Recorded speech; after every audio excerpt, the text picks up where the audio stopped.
অনেকেরই অভিযোগ থাকে কুমড়া শাক রান্না করলে নরম হয় না, তারপরে সবুজ থাকে না শাক রান্না করলে। তো আজকে সেই টিপস সহ আপনাদেরকে দেখিয়ে দিব। আসসালামু আলাইকুম সুপ্রিয় দর্শক, রিতাস কিচেন থেকে আপনাদের সকলকে অভিনন্দন জানাচ্ছি।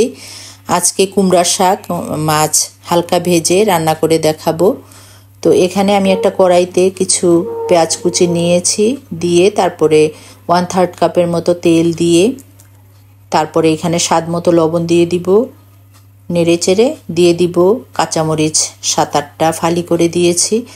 যে কোনো সবুজ শাকসবজিতে কাঁচামরিচের পরিমাণটা বেশি দিলে ভালো হয়, আর গুঁড়া মরিচ হলুদ গুঁড়া একটু কম দিলে হয় কি রঙটা সুন্দর থাকে। তো একটু 1/2 চা চামচ করে হলুদ মরিচ গুঁড়া দিয়ে তারপরে সামান্য পানি দিয়ে ধনিয়ার গুঁড়া 1/2 চা চামচ দিলাম, আর আদা রসুন পেস্ট দিয়ে দিলাম 1/2 চা চামচ করে।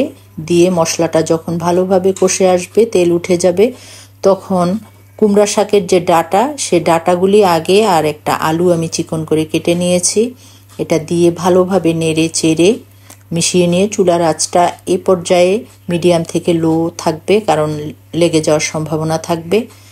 দিয়ে তারপরে 1-1.5 মিনিট পরে আবার ঢাকনা খুলে একটু নেড়ে চেড়ে দিয়ে মিশিয়ে নিয়ে কষিয়ে নিব একটু ভালোভাবে। তারপরে ঢেকে দিব আবার 1.5 মিনিট 2 মিনিট পর। এখন কুমড়ার শাকটা কিভাবে নরম হবে, একটু খসখসে থাকে, সেই জন্য আপনি ধোয়ার পর হাত দিয়ে ভালোভাবে একটু হাত দিয়ে কচলে নেবেন, শাকটাকে নরম হয়ে যাবে, দেখবেন হাতের সাথে মিশে যাবে। দিয়ে তারপরে শাকটাকে দিয়ে দিবেন। এটা হলো একটা টিপস নরম হওয়ার, এটা আমার শাশুড়ি মায়ের কাছ থেকে আমি শিখেছি। দিয়ে তারপরে হালকা ভেজে নিয়েছিলাম মাছ, বড় মাছের পিস 2টা পিস দিয়েছি কাটা বেছে, তারপরে দিয়ে দিলাম। তো মিশিয়ে নিয়ে ভালোভাবে একসাথে শাক মাছ মিশিয়ে নিয়ে তারপরে 2 মিনিটের মতো মিডিয়াম আঁচে ঢেকে দিব। মোটামুটি পানি উঠেছে। এখন আমি দিয়ে দিব, আলুও প্রায় সিদ্ধ হয়ে এসেছে। এখন দিয়ে দিব গরম পানি, যেটা দিলে পানিটা গরম পানি দিলে পানসে লাগে না তরকারি।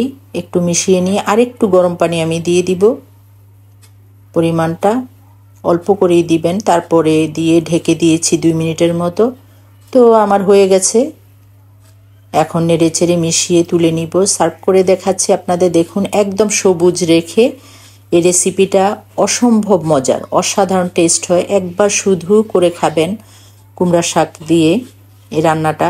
আশা করি আমার রেসিপিটা আপনাদের ভালো লাগবে। ভালো লাগলে লাইক কমেন্ট শেয়ার করবেন এবং আমার ইউটিউব চ্যানেলটি সাবস্ক্রাইব করে দিবেন। আগামী পর্বে আপনাদের জন্য যে কোনো নতুন রেসিপি নিয়ে হাজির হব। আল্লাহ হাফেজ।